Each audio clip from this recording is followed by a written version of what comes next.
Hi guys, we've got a bit of a change up this week. If you've been following the channel for a while, you'll know we've made a couple of appearances on Your Favourite Film is Awful. It's a podcast where every week they have different guests bring in a film that they love and defend it against negative reviews. This week, Chris made an appearance to defend one of his favourite films, Mr. Megorium's Wonder Emporium. Wait, that's not right. Monsters, Inc., as well as to shed light on a few behind-the-scenes tidbits from Full Fat Towers. If you enjoy listening to it, there's plenty of episodes to sink your teeth into, which you can find in the description below, and they've also recently set up a YouTube channel, which we've linked to you as well. But yeah, that's everything from me. I'm just going to keep on talking on the presumption that Chris will start fading me out. I suppose you're wondering when the Endgame essay is coming. Well, good question. I can now confirm to you that the first essay to dig into the movie will be coming next week, but you probably won't be hearing this at that point in the audio track.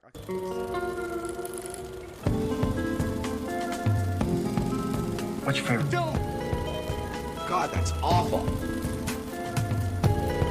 Favorite? Awful. Awful.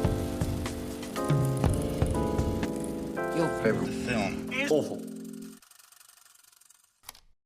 Hello, and welcome to Your Favourite Film is Awful, the weekly podcast where we invite guests on to defend their favourite films against negative reviews.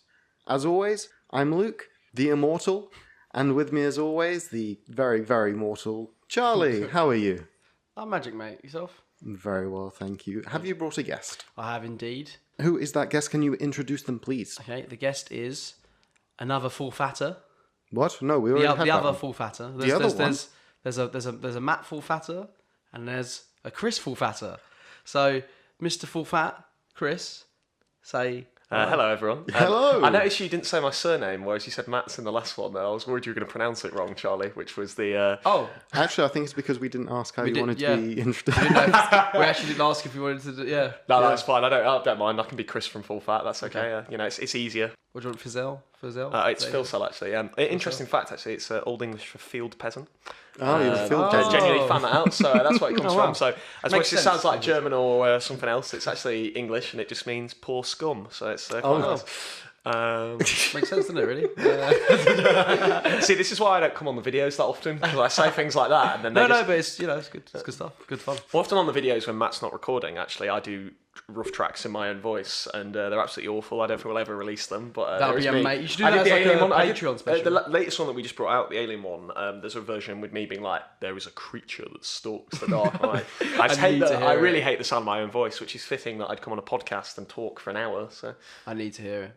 Okay, is that what we're doing? Yeah. Is that the take? yeah, so I've been that was here great, yeah. I've been here to plug our merch for the next hour. I won't be talking about film at all. That's not why I've come here. So I'm sorry to ruin your podcast. Well, that's fine. That was the deal we made. Bonus episode of Your Favourite Merch is Awful. Yeah, to get such a celebrity on as yourself, Chris. Oh, thank you. We obviously had to make that compromise of you just talking about your merch. Thanks. I mean, it's pretty disappointing normally, because normally people go refer to the channel. They'll either refer to it as like, "You're a great man," because they don't like wait till the end of the video clearly and see my face in it, or they're like, "The one on the left's really handsome," and there'll be this brief moment where I'll go back to the end board and I'll think maybe they mean me, and then I'll open the video.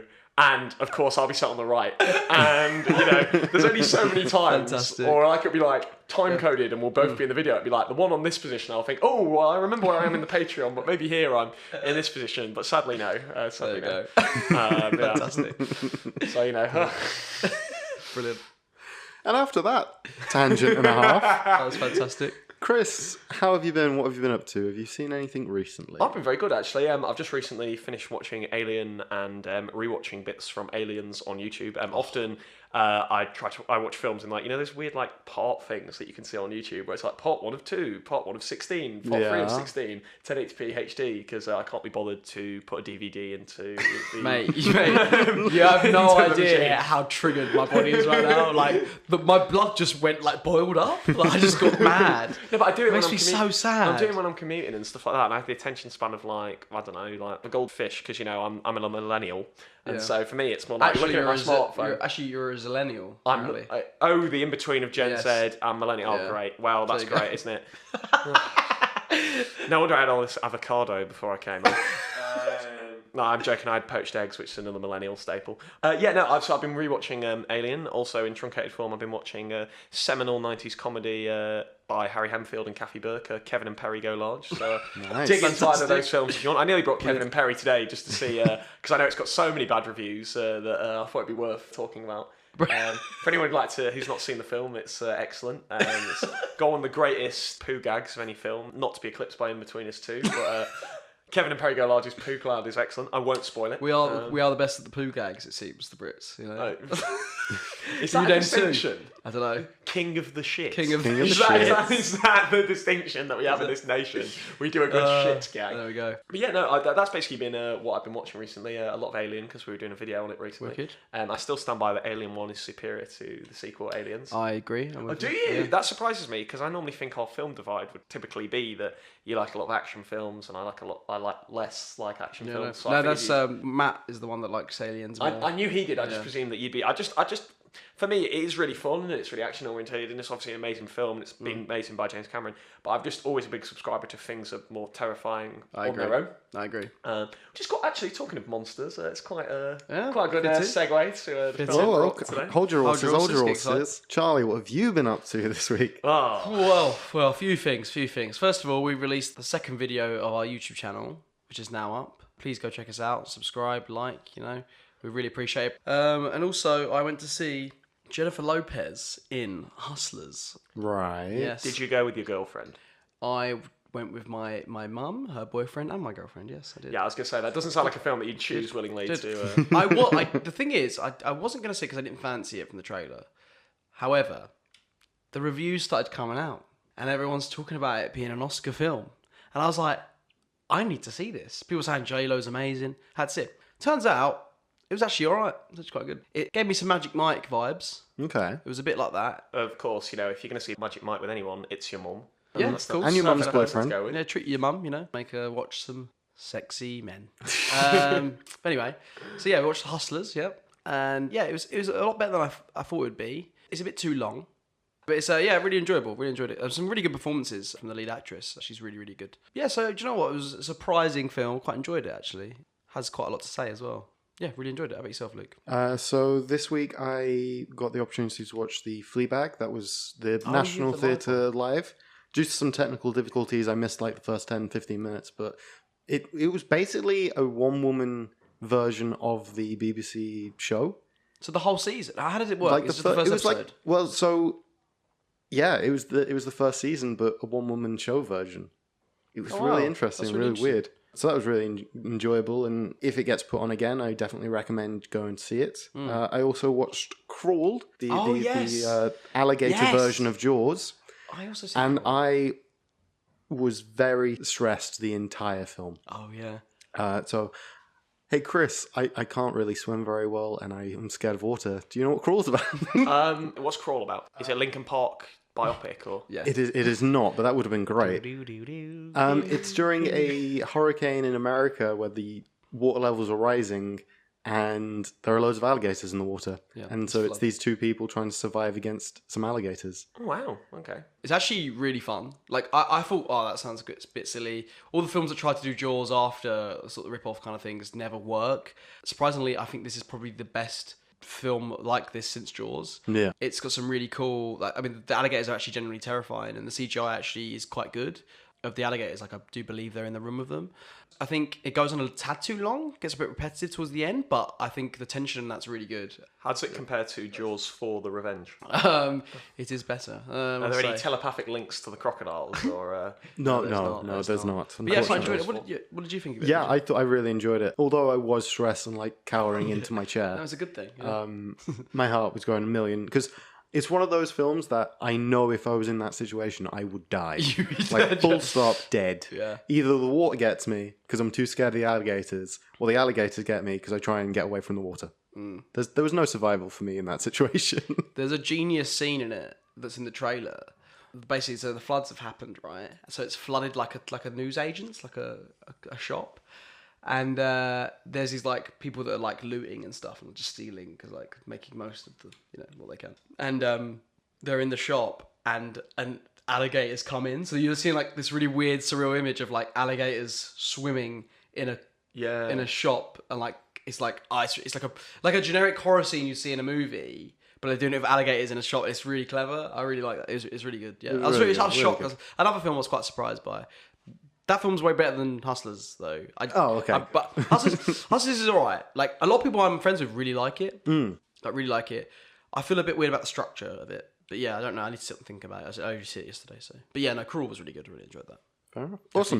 Definitely worth checking out. Chris, this is your first time here. You know what we do here. This is Your Favourite Film is Awful. What is your favourite film? My favourite film that I brought today is Monsters, Inc. Monsters, Inc. Brilliant. Indeed, yeah. One of Pixar's best films, in my opinion. I always kind of toss up between this and Ratatouille, but I think why this one, I've always kind of like returned to it, is one, because I think it's outright their funniest film. Yeah. And two, I had a birthday party where everyone went and saw Monsters, Inc. And I always remember that. So it came out in 2001, so I would have been 6 years old at the time watching Monsters, Inc. So it just kind of has that like connection to me, whereas when Ratatouille came out, I was 12 years old. I'm probably too old to be going to see it with my mum and dad, but I did anyway, because no one else would go with me. Fair enough. So yeah, I've been a huge fan of like everything pretty much Pixar's put out up until the Disney buyout, where I still think they made some good films, but it's never quite been the same. Yeah. And I think Monsters, Inc. is probably my favourite. Yeah. Amazing. But for those at home who either haven't seen Monsters, Inc. or aren't going to rewatch it to listen to the podcast, can you remind everyone the plot of Monsters, Inc.? Yes. So basically, Monsters, Inc. takes place in a world where basically like 50 years in the future, humanity has been ravaged by these monsters. And Boo is basically the saviour of a resistance. So this big computer sends Mike and Sully back in time to kill her. But they end up like reneging. So they send this other monster, the T-1000 Randall, back to... what are you laughing at? That's Monsters, Inc. It's like if it's called Monsters, Inc. His name's T-1000 Randall. Yeah, it's T-1000 Randall, because he can like be like a chameleon and stuff. So no, that is not the plot of Monsters, Inc. So Monsters, Inc. takes place in a world where sort of monsters have built their own society, and basically their entire energy system is built off the ideas of kids screaming. So their economy is basically based on the idea that the monster under your bed's real, and when you scream and get terrified by the monster under your bed, that creates energy, which then powers the city. The best scarer, assisted by his best friend, so that's Sully, and then you've got his best friend, Mike Wazowski, who's pretty much throughout the entire film referred to by his full name for some reason. They're looking to get Sully as the top scarer, and he's previously been basically in this fierce competition with another scarer, Randall. Sully's like a more traditional scarer, so he's like a big blue monster that kind of has more kind of just goes raw, and people get scared by him because he's like this big thing. Whereas Randall's more like a psychological scarer. He can blend into his environment because he's a chameleon. So he relies on, say, like being up against a wall and a kid looking and just seeing a pair of eyes and then slithering around. So they both have different approaches to scaring. And each like scarer has like a helper. So Mike is Sully's helper. And one day they go into a door that's been left unattended. They think that Randall is basically holding up doors late. And upping his average so that he can win Scarer of the Year. So basically, people go into doors that take them into the human world where they... Yes, precisely. They go and scare them. They see a door, they think, oh, Randall's just trying to get ahead, we'll like shop him. What they don't realise is that when they just quickly check in the door to see if everything's okay, is that there's a human child with them. And the monsters, whilst obviously love scaring children, have it in their belief system that children are poisonous and they're allergic to them. This turns out not to be true, but Sully and Mike don't know that, and the whole film is basically a screwball comedy of them trying to basically return the human child without being found out that they have the human child because they'll be put into quarantine. I'd say that's pretty much the premise of the movie. That's it, spot on. I prefer my original version. The director's cut hopefully will include that. Monsters, Inc. Dun dun dun dun dun. It's a fantastic film. It's actually bizarrely a film that I think features Pixar's biggest heavyweight names in a cast. It's got Steve Buscemi in it. It's got John Goodman. It's got Billy Crystal. Yep. Interestingly enough, actually, this is of the first 4 movies where John Goodman and Steve Buscemi worked together. This is the first film in which they're both in, which is not directed by the Coen brothers. Yeah. Which is bizarrest team up ever. Which is funny because we're going to, because like it feels almost like it has a lot of Coen brother comedy in it. I feel like it's practical comedy. But anyway, we'll get into that. I was gonna say like it is. Yeah, I mean I've always thought of it as their most like slapsticky kind of like everything goes wrong kind of film. And then also oddly enough, it has the distinction to be one of the only Pixar films where the actors recorded their lines in the same room together, that being Billy Crystal and John Goodman, which is very rare in animation, but because Mike and Sully have this like rapport where they bounce off each other, which I'm sure we'll get into when we're kind of defending the film to some extent, they thought it better to actually record them in the same booth so they could pick up on their patter better, which is very rare for animated films. Yeah, you can feel that in the film. I mean, Mike Wazowski, I think he's pound for pound Pixar's best B character. No, yeah, 100%. The entire franchise. 100%. I think the recurring gag that he has, where basically he keeps ordering, where he keeps ordering that magazine with his face on, and it's got like a barcode on it. Yeah, and then it's the other bit, isn't there, where he's on a TV ad and he's covered up by the Monsters Inc. logo. And both times he's like, I was on TV. Yeah, you think he's gonna be like, wait a minute, and he's like, I was on TV. Which really reminds me, there's a whole episode of SpongeBob literally based on that, where which I think they kind of ripped off, because I think that SpongeBob episode was like 2003, so presumably they saw Monsters Inc. where SpongeBob is in the background of an ad for the Krusty Krab and gets an ego and thinks he's an actor. And coincidentally, people keep recognising him for different things. I remember that but he episode. thinks it's cause he's an actor. Yeah. Cool. Well, to put a pause on your rant there, I've got to tell you, as I tell all our guests, Monsters Inc. is awful. Look into my eyes. It's awful. It's the worst film that was ever made. I have a 1 out of 5 from Fermin Lorenzo. I believe he won the Pulitzer for criticism last year, so this will be good. Kids' movies about monsters that suck adrenochrome from helpless children. Remember that the next time you play it for your little tykes, you worthless sack of shit parent. Parent in quotations. So they don't debunk the film in any other way beyond that? Yeah, I believe they just have super issue with the fact that it is a film about monsters scaring children. Well, I mean, what? Oh, okay, like, for one, there are many ways that it could be a lot worse in its premise. Like, the film's not violent or anything like that. But I think what kind of frustrates me, when people, like, look at children's films is that, like, one of the things that makes Pixar what it is as a great animation studio is that they're not afraid to kind of deal with adult themes anyway. And, like, even though, I think it's a moot point that Monsters Inc. is, too scary. It's barely scary. It's got like, maybe one slightly tense sequence in it where Mike Wazowski's being tortured by Randall and they're going to suck all his screams out of him. That's about as close as it gets to, like, scary. But I think it's a bizarre... He's still making jokes the whole time. Yeah. It's hilarious. It's a bizarre criticism I've always found people have with children's films, where you talk about the suitability of it for children, especially when it flouts in the standard rating. I mean, it's a PG film. Do you know what I mean? Like, if this was a film for 18-year-olds and kids were getting mauled to death, yes, don't show it to your kid. Yeah. That's common sense. But it seems bizarre to me, because I think the best kids' films... I think when you get a bad kids' film is when it's almost aimed at kids. I agree. Like, and it's written as if someone sat there going, hello. Because you're an idiot. Yeah, exactly. Yeah. Like what makes, for me, a good children's movie is that it treats kids as adults, because that's what every kid wants, is really to be treated as an adult. Now, ironically, when you become an adult, you think, why would anyone want to look at me as an adult? Can I just go back to living with mum and dad? Yeah, exactly. No, I totally agree with that. Yeah, I'm really surprised by that, because I think even if there is a scare, it's immediately after debunked, and they make a joke about... It's like play for humour. So, like, for example, what I think's fucking incredible about this film is the way they set up the world, like, so quickly. Like, you really understand they set up the world in the, like, not even before the first scene. It's the title sequence where all the doors keep opening to reveal the title of the film. It's so tight. I was like, Jesus Christ. But yeah, anyway, got the guy giving a scare to a kid, and then he gets scared himself by the kid being scared. And then it cuts back and we realise that he's in a simulation of him practicing the scares.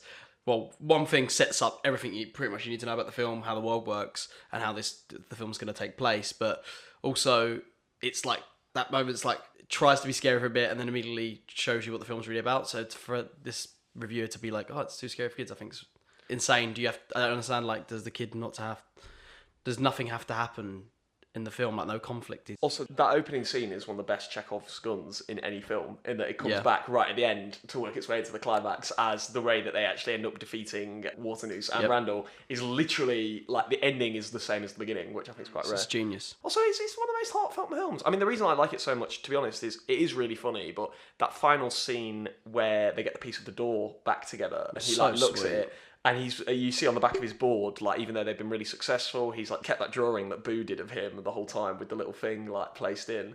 I mean, there's been jokes about it that are quite non for kids, but like I do often question how old was she and how long did that ending take afterwards, and would she actually remember him?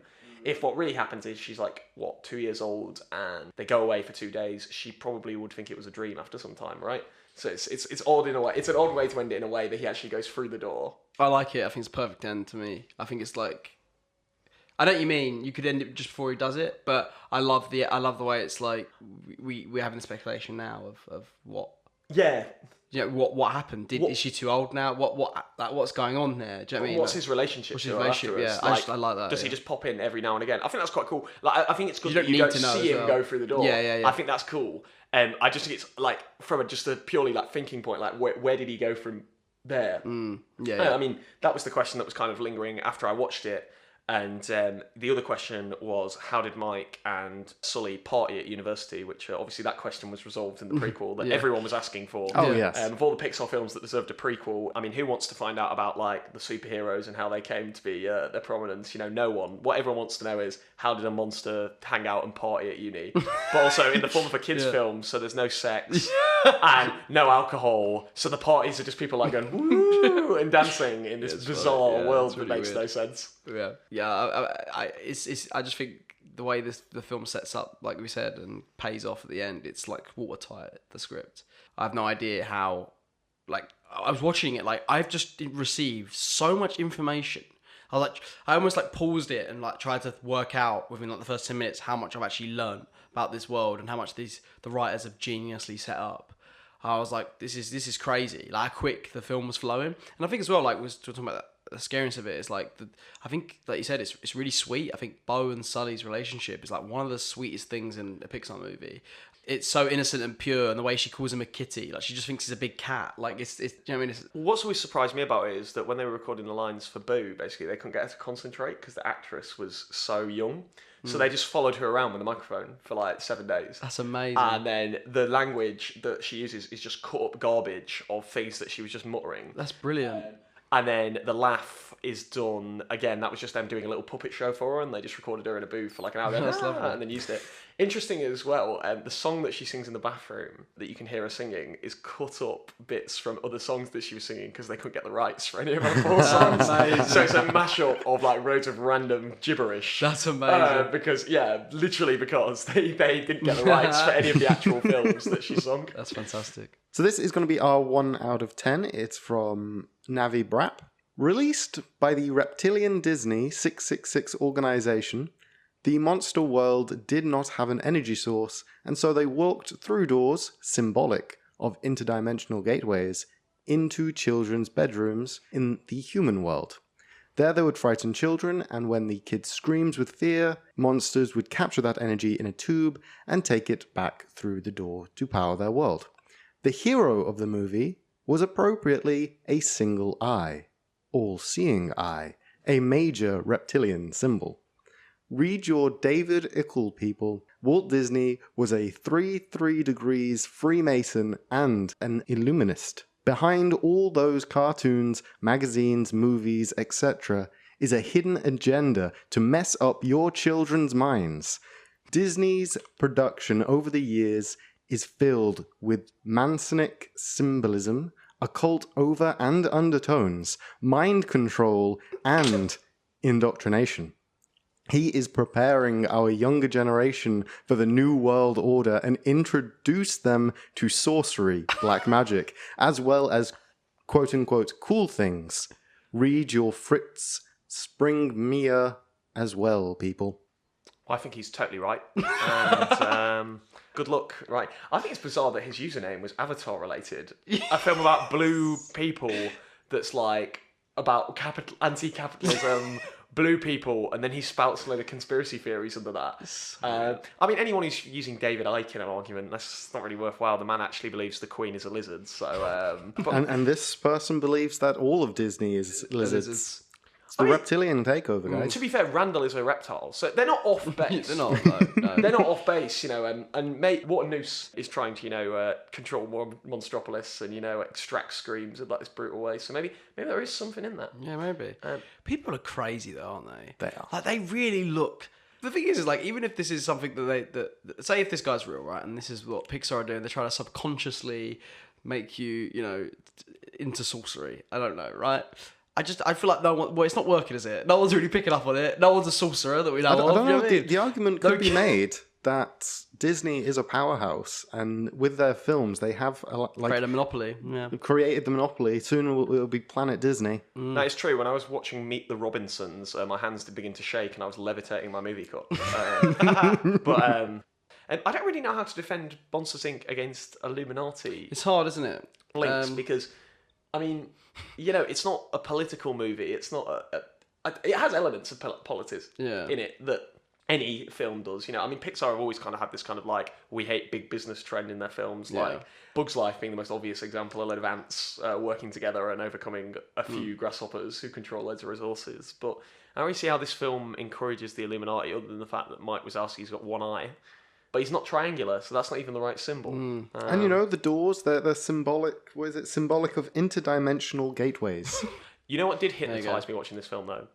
The final set piece in which Mike Wazowski writes, produces, directs, and it's based on a story by him, and he stars in the lead role, and he sings all the vocals. The incredible musical, Put That Thing Back Where It Came From, also helped me. Perhaps the funniest Pixar gag ever. The fact that it's just this incidental scene, and the final scene is the fact that they actually did put on the company play. Also, I don't know why, but that song, what is it? She's out of our head, and I say, au contraire, what a pair of friends. You can't see me right now, but I raised my finger as I said that, just like Mike does in the film. It's honestly, like, this film is, like, you're right, it is the funniest of the Pixar movies. And I didn't realise until, like, it's not even just the dialogue's fucking fantastic, but also, like, there's just little practical jokes that don't even need to be, they're not part of the plot, they're just there in the background. Like, the slug guy who's, like, wiping away his thing and then walks off and just creates more slime. Like, it does have the best piece of stick in any Pixar film, I think, almost objectively, which is, of course, the sock scene with George.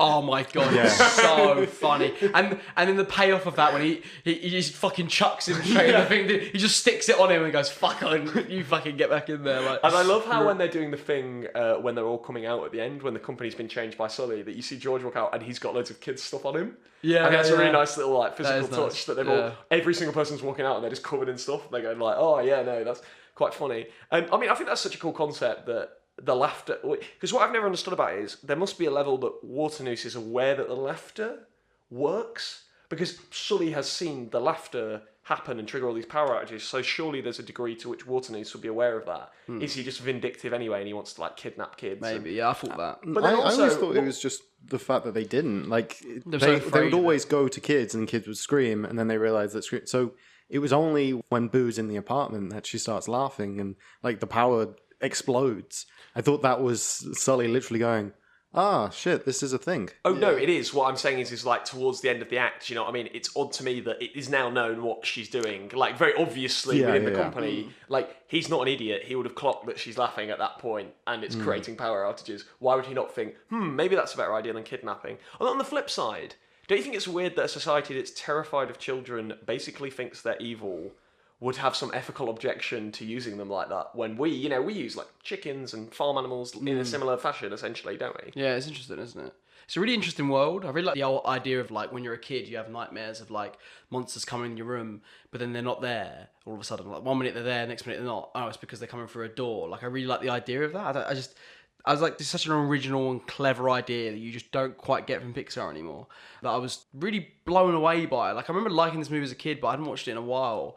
So rewatching it was a real treat. Like, it just flew by. I mean, interestingly enough, you said that. You know, they came up with that. They had a Story Summit meeting. I think they came up with the plots for Toy Story 1, Toy Story 2, Bug's Life, Monsters Inc., and WALL-E, all on this, like, one. WALL-E's been, like, you can actually clock WALL-E in Toy Story 2, I think, as a car that drives past or something. But yeah, they actually came up with that idea all in one big weekend with like loads of their films that got turned into features ended up. It's insane. Cause that's pretty much, I feel like their best movies almost. Like you've listed off there. What I think's bizarre to me is that this is by the same man who went on to direct Inside Out. And they're both movies, like Pete Docter, and they're both movies that are extremely bright and colourful, take place essentially in the world of the imagination, and are about psychological kind of like things that we have in our underlying and turning them almost into fun, funny, bright concepts. Yeah. No, I think it's absolutely genius. I was quite blown away as well. How funny it is, like Billy Crystal being in this movie. Like it's full Billy Crystal. Like you're not getting Billy Crystal the kids version. You're getting like you are getting that essentially, but like he's still on form. He's still hilarious. He's still giving gags that like I don't think some kids, or I didn't get when I was younger, that now watching back are like, oh, that's actually really funny. Like, I believe, I'm not 100% sure on this, I think Billy Crystal was actually originally offered some sort of role in Toy Story. And basically, I think he turned it down at the time and he really regretted it. And he basically said to John Lasseter something like, hey, if you ever want to work with me, I'd absolutely love it. I was wrong, sort of thing. And then he didn't hear from him for a few years and he thought they were pissed off. And John Lasseter called him up and was basically like, we've written this role for you. And he was like, right, I'm in. Like, it was like the easiest convincing job. But the film went through loads of different versions because originally, which is weird. It's weird to me because have you both seen Monsters University? Yes. So originally, Sully and Mike were going to be kind of like janitor levels, like there's two teenagers, which is how Monsters University ends, obviously, is that they start off as janitors and work their way up. And Sully was going to be like a lowly scarer who discovers the child. And then, like, at the end, coming from absolutely nothing, he renovates the company. But then they decided that didn't make any sense. Yeah, that's weird. And there were loads of versions of it. Like, in one of the versions, Mike was a scarer. And there was another version of it where Mike was actually Randall's assistant. And he became friends with Sully. And it was like a buddy cop movie where they should hate each other. Yeah. And then That's interesting. Mike realised that Randall was a dick. Yeah. There's loads of different versions in the film. But Interesting. I think this kind of, like, person who had it all but then didn't realise what they were missing kind of works well. And it's a similar thing they do with Buzz Lightyear in Toy Story in a way. Yeah. Which is someone who thinks they've got their whole life figured out, gets humbled profoundly, and then finds a new way to live their life. I love Buzz Lightyear. Oh, I mean, it's like because you are his like descendant. Probably. Okay, next review. We've got Dilos26128, 1 star out of 10. Would have been great, minus the annoying child. Monsters Inc. starts great. The whole concept of monsters being scared of little children is funny in an ironic kid of way. The depiction of the monsters world is enjoyable, although it is filled with cliches that dominate most movies.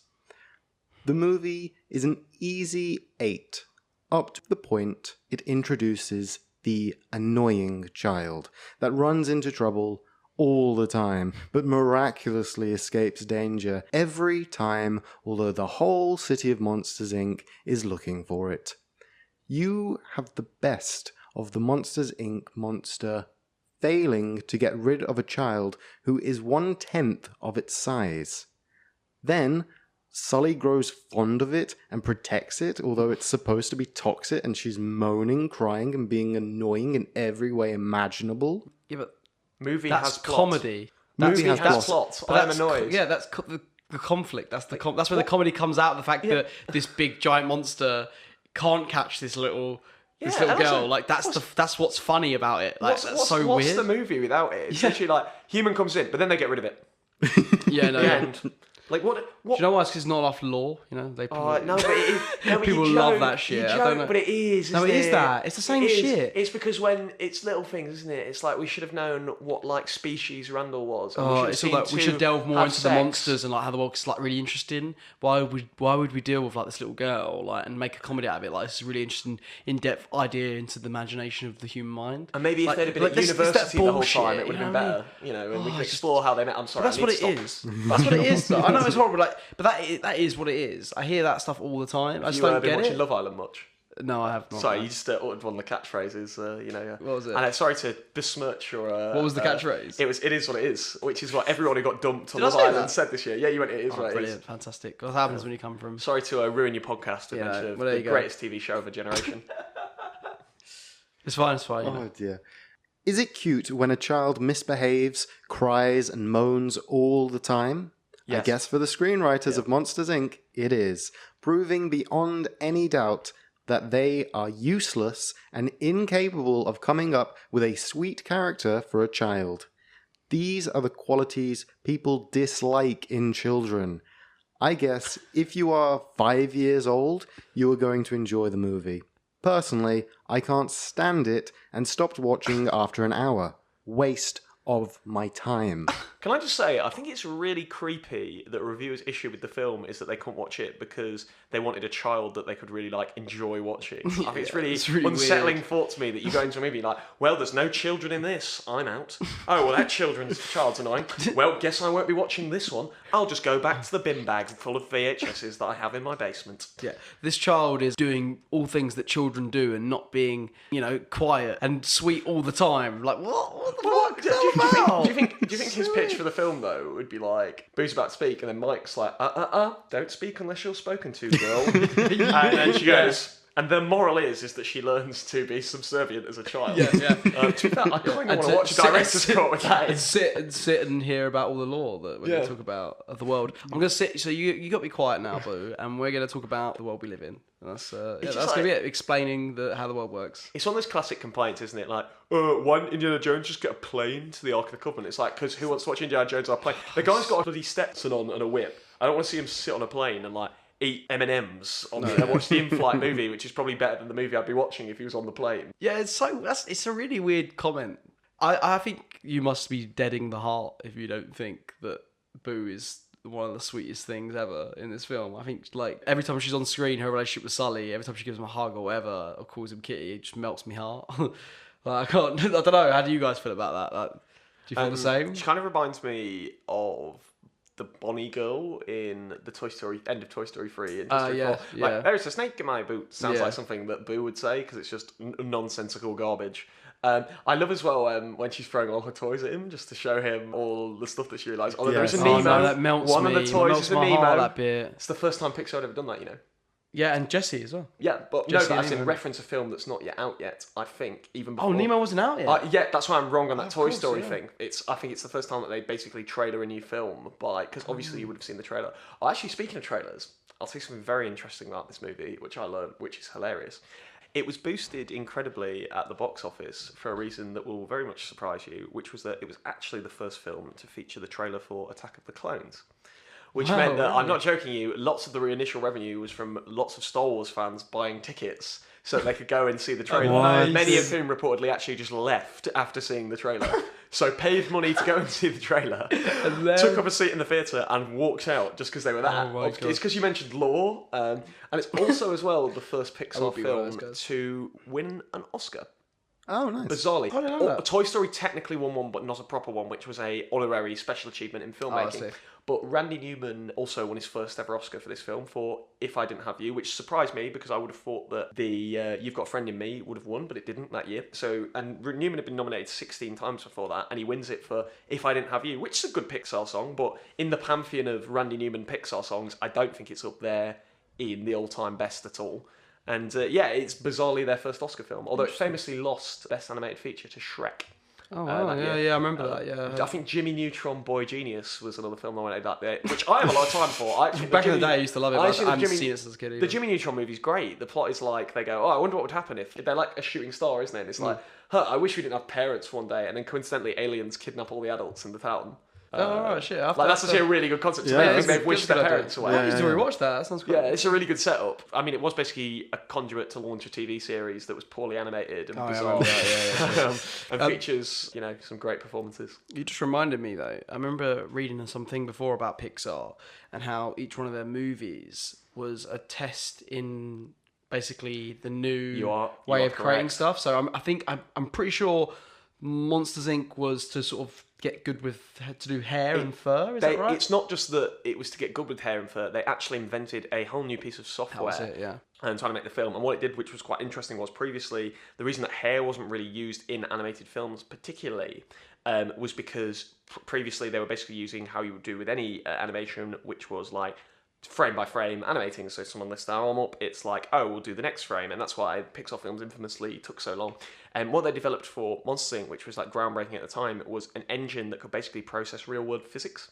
So as Sully walks, there's no actual like frame by frame animation. This software that they're running is they've clicked each individual hair, said run this software, and then this software is going, right, this is gravity, and understanding how gravity works. So all they had to animate was his arms and legs and his mouth and his facial features, and his actual body was just the result of a physics engine which they developed. That's incredible. That's amazing. Which obviously, things like that are now just standard in the animation industry, but that was developed by Pixar. That is it's one of their most important films from a technical perspective, probably up there with Toy Story for that level of proficiency. It's funny, isn't it? Because like they don't necessarily do that as much now. I know that Toy Story 4 was one of the first ones to use this certain new lighting technique, and it did look gorgeous, to be fair. It's after the late night fairgrounds and stuff like that. Yeah, it was something to do with the way it shows light. Something like when we see light to us, when we look at it, it's like this overexposed kind of look that they couldn't quite grab before. Something like that. I can't quite I can't remember what it was. But yeah, and it's funny that I feel like the newer ones, other than that exception of the Toy Story 4, they don't seem to have pushed the technology as much as they used to. I don't know if that's just because obviously it's the original stages, so it's going to be more groundbreaking at the start, isn't it? And it's funny because I think it's reflected in the films a bit, because I think the ones where they have tried to do something new and pushed it seem to be their best works. I don't know. Pixar famously very early on, not many of their films up until The Incredibles really utilise humans. I mean, obviously Toy Story does to some degree, but they're never the main focal point. And I think that was to do with a lot of technical challenges that they had in actually just creating films. So to go from like Bug's Life and kind of Toy Story, where you've got very simple shapes, to Monsters Inc., where pretty much every single monster has a unique shape and a unique way of moving. I mean, that was one of the challenges originally. You know, Waternoose has pincer-like movements, but Sully was originally meant to have tentacles.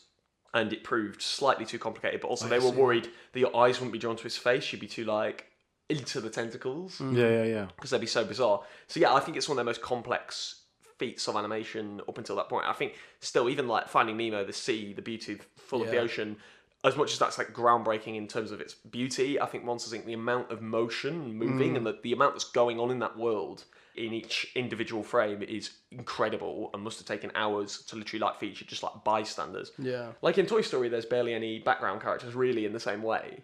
In Toy Story 2 there's the car scenes and things like that, but Toy Story 1, a lot of it takes place on like pavements and things like that, and you don't really see that much, which I think is quite interesting for this film. It's the frames are packed with so much noise. Okay, so for one last one, we've got 1D. It's 1 star out of 5. A lot of people think if you hate this movie, you're cold and heartless. And I think you said that earlier, actually. Yeah. But I saw it all coming. Oh. Did no one see it coming? So predictable. Oh, for fuck's sake. Is that literally it? And that's it. And that kind of goes into the Chekhov's gun that you were talking about earlier. Yeah, well, yeah, that's... again, like... I think that's favoured by these kind of people who like these, like... I know it all. Oh, I know that. You can't catch me out. I'm too intelligent for you. But it's like anyone who has to say I'm too intelligent for you is usually quite stupid. It's like, well, I mean, the point... The film isn't necessarily something that's like relying on its plot and twists. Do you know what I'm saying? It's a fun comedy. I mean, obviously, film. You know what I mean? It's not fucking Inception. Do you know what I mean? We're still waiting for the Fincher cut, obviously. Yeah, exactly. Early films that he abandoned, a la Alien 3. But not every film has to have a big plot twist. I think in a way, I mean, when was that review written? Do you know at all? I mean, no problem if you don't. I've just got this feeling it's living in like a post Black Mirror, post Netflix kind of space. 2013, so 2 years after. Yeah, okay. So I just feel like now we're in this age where, particularly because of this kind of viral culture, it's so easy to make a film with a twist for the sake of it, so that you'll get a Lad Bible or a BuzzFeed article or a Facebook thing that goes, you won't believe the shocking twist in this movie. But films don't have to rely on twists, and often I think like twists can be quite cheap. I agree, just as much and as they can be effective. They lack rewatchability for me. I think films that rely on that twist, they're building up to it so much that the film's almost forgetting to have a good time on the way. Does that make sense? Like it'll be intense because you're like waiting for that big twist, and I think rewatching it once you know the twist, it's kind of like the characters aren't as interesting as what's happening in the plot. Therefore, rewatching it is not as exciting. Does that make sense? I think that's a problem that M. Night falls into a little bit sometimes with some of his movies, where like they The Village. Yeah, The Village. Do you know what I mean? It's all built up to I've that made sure twist. not to see that The one. Village is literally, it's this like 18th or 19th century village, and you think it's set in Victorian, like pre-Victorian, Don't like you're gonna spoil it. Yeah, don't. and then a shocking twist occurs, and that's literally it. That's the whole Nice. film. There's nothing going on for 90 minutes, and then you get a twist at the end. You're sort of like, Yeah. ugh. Well, it's better than some of his other stuff. To be But fair, I think that happens in The Sixth Sense. I've never been a big fan of that movie. I like The Sixth Sense. I do think though, the thing with The Sixth Sense, I do know what you're saying. Do agree, but I do think though that when rewatching it, knowing what you know at the end of The Sixth Sense does give it an extra little fun thing to do. But that's whether once. whether that happens again the third time, I don't know. Like, there's an episode of Inside Number 9 which kind of does the same thing, where a twist happens with a character, and sort of the only joy you kind of get on rewatch is going, oh, that was quite clever that was seeded in. But is that... Do you watch films just because they're clever? Yeah, no, I agree. I think a good example for me of a twist that really works for me is something like Fight Club, because the whole build-up's so fun, the characters are so great, and even though the twist is like, you have to sort of buy it in a way, the journey's so much fun and has so many different layers and themes within the film that I think, because it doesn't just rely on the plot, it relies on its characters as well to reveal the plot. I think that's an example of a film that does it right. We're going to have to probably re-record that because you just broke the first and second rule of... I know, you're right. You're right. Fuck. So, I mean, that was such a great point, and I agreed with you a lot, but obviously you can't Don't say... talk about Fight Club. Well, and you've just said it yourself, you know. I don't know what you're talking about. It's like the game, isn't it? You know, the game. Yeah. Oh, we just lost. We all Great. just lost the game. Thanks for that. Yeah. I lost my game a long time anyway, ago. Monsters Inc. Chris, what do you think of the Pixar theory? What, they all takes place in the same universe? Yeah. And thus Boo is the witch in Brave. No, I ain't got a lot of time for those kind of like film theory kind of like things personally. Like, oh, that's pretty neat that not every, like Easter eggs are cool, not everything's a shit. I just feel like some of these things are sometimes just wished into existence. Like, does it matter if Boo's the witch in Brave and all that kind of, like, it doesn't matter. They're separate films with completely separate stories and things. I often think that's more just, hey, I mean, there's a conspiracy theory that there's a sitcom in America where, I cannot remember what it's called, where at the end, like, parts of it take place in a dream. And they wake up, but then there's also media in the background, so you could say that all those things were part of that dream, and you can connect, like, I think it's like something like 40 US sitcoms to this one sitcom, but it's sort of like, great, okay, cool. Do you know what I mean? Like, it's like when I watch Coronation Street with my mum, and if you plot it out on a tree, you realise that the street probably has little blood left where they won't be committing some form of incest, because the number of affairs and pregnancies and everything, but to what end does that inform my enjoyment of Coronation Street? No, exactly, Which, no spoilers, but I do love Coronation Street. To what extent does that? It doesn't. It's a moot to me. Cool, that might happen, that might not, but it's not something I often care about when I watch films. Since you said about Monsters Inc. being the best comedy of the Pixar films, which I probably agree with, but it's made me think, what would you say are the funniest Pixar movies? Not necessarily the best. What would you say? Top 3 pound for pound jokes. Funniest, not jokes, funniest of the movies. So what one makes you laugh the most consistently? That's really easy for me. Up, absolutely. But like top three. Yeah, Up, Monsters Inc. and Toy Story 2. I barely have to think about that because Ratatouille is a very well made film, and I think it says a lot about art and artists. It's not one of their funniest. WALL-E isn't. Like Toy Story 3 is probably it's actually tends to rank quite high for me in all. I think it's probably my favourite Toy Story film. Toy Story 3 is my favourite. But I think it's their least funny of the Toy Stories, including 4. I think it's got the least gags in it. Yeah, 4. 1's funny, but all of that comes from Buzz Lightyear. Finding Nemo is not that funny, but it's a really good film. I'm not huge on The Incredibles, but I think that's one of their funniest films. Oh yeah, no. Like Poundface got I'm some of the best surprised. jokes. I think The Incredibles is another really tight Pixar movie. I think it's... actually, that's a really interesting thing about The Incredibles. So when they were filming Monsters, Inc., the woman who plays Celia, Mike Wazowski's girlfriend, whose name completely escapes me, was actually, at the time, I don't know if she still is, married to Sam Simon, one of the creators of The Simpsons. And for the entire time, apparently, she was getting on everyone's nerves because she was banging on about this screenplay that she had read that her husband had forwarded onto her because he found out she was working on a Pixar film. She thought it would be perfect for Pixar, and it was by one of the Simpsons writers and by one of the Simpsons animators, directors on The Simpsons, and that he was really keen to do this project with Pixar. And so John Lasseter finally picked it up, and it was, of course, The Incredibles by Brad Bird. And if she hadn't been cast in that movie, it's very unlikely that film got made. That's crazy. Or it might have been made in traditional hand-drawn animation or some other form, but it was Brad Bird wrote that whilst working, it was a very early spec of it, but that was during the kind of Simpsons period. And so that's amazing. That film found its way to Pixar via their casting of Celia, which is very bizarre. That's brilliant. Small world. Incredibles is really funny. My own question I'm struggling with. Because Inside Out's not that funny. I'm just going through ones in my head. Brave's not funny. Monsters University is do you not find any of them funny? No. They've got comedy elements, but I wouldn't say I wouldn't. It's amazing. I just looked at the Pixar list. I'd struggle to put them in a list apart from Monsters Inc. at the top. I think Up's very funny. I think Up's a very funny film. Buzz Lightyear, the squeaky every dog. time he's on screen just makes me howl with laughter. He just cracks me up.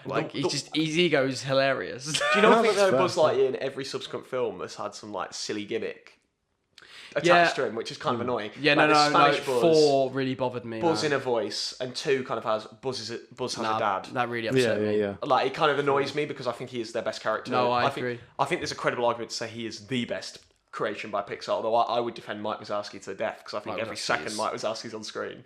Mr. Wazowski. Oh, she's incredible. That's a great reveal that she's head of all operations. Number 1. That's great. She was undercover. It was so good. Yeah, it's a tough one. Yeah, I think Incredibles is really funny. Funniest ones. I remember Ratatouille being funny. I've only seen Ratatouille once though. It's excellent. The last 5 minutes in Ratatouille is the best 5 minutes, I think, for me, of any film I need to I've give ever that a watched. rewatch actually. When he tries that meal for the first time and he writes his review, I think it's like it never fails to hit me so much more than any film I've watched in a very long time. I think Ratatouille is an absolute master. It has such a special place for me, actually, mainly because I remember coming out of Cars even as a kid thinking that was lame. And I actually liked Cars as a kid. Of I haven't course you watched did. it. It's bright and goes. Exactly. There you go. Loud noises. Charlie Love. Cars. Charlie Love. I was Move fast. Yeah, it's like Fast and Furious. Isn't it? They win. They move fast. Yeah, Fast and Furious, mate. Don't diss the Fast and Furious. I'm not dissing it. It's the first rule of a street fight, mate. The streets always win. One of those non-streets always win, But I remember coming out of Cars and being like, that was awful, and being really disappointed. But also the trailers for Ratatouille made it look so bad. It was just like him doing monologues, Remy, to the camera against a black screen and be like, this is my brother. It was way better than that, though. I can't believe how good it was. It was so like, I was really like, good. I was almost like jaw dropped how good it was because I kind of went more out of loyalty than excitement for the film. And then they had that for me, that period of Ratatouille, WALL-E, Up, and Toy Story 3, which I think pound for pound, other than I think maybe Monsters Inc., Finding Nemo, Incredibles, and Toy Story 2. Ooh. I think they're the only arguments of Best with the cars best inside, phases. best straight runs, Pixar phase. but they're the two best Pixar phases. Yeah. This one, I think, this was when they just mastered the craft with Toy Story, and they were coming up with these really bright, popular, imaginative films. And then that period for me is more like, well, we've mastered the craft, so let's make something play with it. interesting. Yeah. And things like WALL-E, decision to do a silent movie, decision to do a movie with an Asian American kid and an old man as your leads, which is very, very, very, very rare on their own. As a buddy cop is even lower. And then Toy Story 3 having that final act, which no one saw coming. No one saw that coming. That was incredible. Toy Story 3 is, well, I've said a million times, is my favourite animated movie of all time. Like, full stop. My favourite Pixar movie. I actually nearly cry every time watching that movie. I thought your favourite animated film of all time was Stewie Griffin, The Untold Story, the straight-to-DVD Family Guy movie. Yeah, it was actually. Oh, right. I was just checking. But I didn't want anyone to know that. Thanks, mate. Yeah. And now that that's been told to the audience, Chris, that was all of the reviews. Now, can you give us the positive review? Why should anyone actually watch this awful film? I think you should watch Monsters Inc. primarily because it's a fun, colourful film. I think especially you should watch it with your family because it's got some really good morals to it. It says a lot about like life in terms of like you can spend your whole life thinking that your career is all you want, and then a small change in your life can open up you to a whole world that you never thought about. It has all these like existential themes where Sully thinks, "What's the point of my life anymore?" It's got, for me, as I've said repeatedly across this podcast, for me, the single greatest character in any Pixar film in the form of Mike Wazowski. And I just think, as a piece of escapism and a film that you can just put on, it can really move you, but at the same time, you don't have to sit there like if you're watching something like, I mean, I don't want to use it, it's cliche to say, but it's not like an Inception-style movie where you can sit there, it's proper popcorn movie, you'll laugh, and you'll just feel good afterwards watching it, which is a thing that I think more and more isn't looked upon as favourably anymore as a movie-going experience, but it feels like it's from another era where movies were just made to have audiences slapping the knees, laughing. I still think that's stuff to think about, though. Oh, yeah, that's what I'm saying, but it's an intelligent one of those movies. Yeah. But I more mean, like, I feel like those traits in a movie are getting less and less revered. And, you know, I think you see, like, films like Raiders of the Lost Ark, which were, like, matinee movies and everyone went to, and they thought, and I think less and less we're getting those kind of movies, and we're getting more things like Joker, which are cool and explore, like, themes. I mean, I've not seen it, but the way it's being reviewed and the way that people are talking about it is very much like, oh, it's a psychological little, like, you know, it really primes your brain. Ever since Fight Club, I feel like that's been the MO for big summer films. And I feel like Monsters Inc.'s from this different era where movies were made for you to have a good time. Enjoy, Yeah, that's fair. And Charlie? Yeah, right. I love this film. I thought it was brilliant, especially rewatching it. I thought it was. I forgot how funny it was. It's really, really funny. The voice acting is some of the best voice acting, I think, in the Pixar movie. I haven't spoke too much, but I think Steve Buscemi as Randall is a fucking perfect casting. He's terrifying. I mean, oddly enough, Steve Buscemi's my second favourite actor. And oddly, I put this in about his top 5 performances genuinely in this film. No, I think he's fantastic. And I forget almost it's Steve Buscemi, even though he's got such a distinctive voice. I'm like, this Randall is perfect for this lizardy, like, reptile He thing. looks a bit like him, He's like this... And how spot on is John Goodman for a giant, friendly man? It's perfect. John Goodman's so good. Like, the casting's spot on. Have you seen John Goodman actually went on to star in a very bizarre CGI series after this, made by DreamWorks called Father of the Pride? I don't think many people have seen them all. I've actually got it on a DVD if anyone wants to come around and watch Father of the Pride with me. Perfect. Sometimes shout out anyone listening right now. I've got the Father of the Pride box set. Let's do it. Only lasted for one season, and it's about Las Vegas Lions living with Siegfried and Roy. But it's like The Simpsons, and they have like beer and stuff. I will show you after this podcast. No, it's quite funny. It's Simpsons light, but it was bizarre, and it has Eddie Murphy in it. Makes a cameo as Donkey from Shrek. Donkey. What? Like is in this show, and it's a shared universe where the donkey is like an actor who's just come off Shrek, and like he turned like and is. It's so bizarre, and that was one of John Godwin's like only other forays into animation in this bizarre post-Shrek DreamWorks venture that was at the time one of the most expensive TV series ever made because it was a CGI TV series. Brilliant. So bizarre. But yeah, Monsters Inc. Really like it. Everyone should check it out. Great one for the kids, great one for the family. So Luke, what did you think of Monsters Inc.? Yeah, I agree with a lot of your points. It is a very funny film. As you were saying when Charlie asked that question, it is, I think, one of the funniest Pixar films. I love Randall in it as well. I actually have a little Randall toy that goes on my bookshelf. He's a great character. I love the way he moves and everything. It's really cool. I really like, even from a visuals, like what you were saying about how it's so noisy and all the different designs for the monsters. It's really pretty to look at, even from like that standpoint. But then it has that really lovely message, as you guys were saying, so... All in all, it is a great little movie. Definitely. Agreed. Chris, thank you for being on. Do you have anything to plug? I mean, other than the usual, as Matt has done previously on the podcast, so obviously if you've not checked out our YouTube channel, Full Fat Videos, please do like and subscribe to our videos. We do weekly video essays dissecting the best and worst of popular culture, quite often the best, and we cover a range of things from films to video games to TV shows. I say a range, that's quite a limited range, but you know. We've been going for nearly 2 years now, which is bizarre to say. It's crazy. And we're just continually putting out content, very similar to you guys in many aspects of the kind of films we cover and the kind of TV shows. If you found my voice utterly unlistenable, don't worry. I'm not involved in pretty much any of the voice recordings. If you found my colleague Matt Whittle's voice insufferable in the last 2 podcasts, you're not going to like the channel. But hopefully my nasally tones won't put you off visiting some of our excellent videos, including this week's video, which is on Alien, as I said at the beginning. Amazing. And Charlie, where can they find us if they so desire to do so? Well, first off, everyone should check out Full Fat Videos. They're great.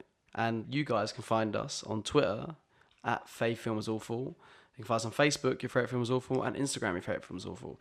And like I said, we're now on YouTube now, so yeah, please check us out, like and subscribe, tell your friends, Tell your nan. Tell your nan, tell your cat's nan's dog.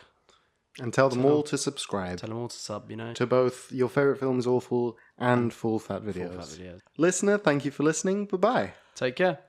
Goodbye.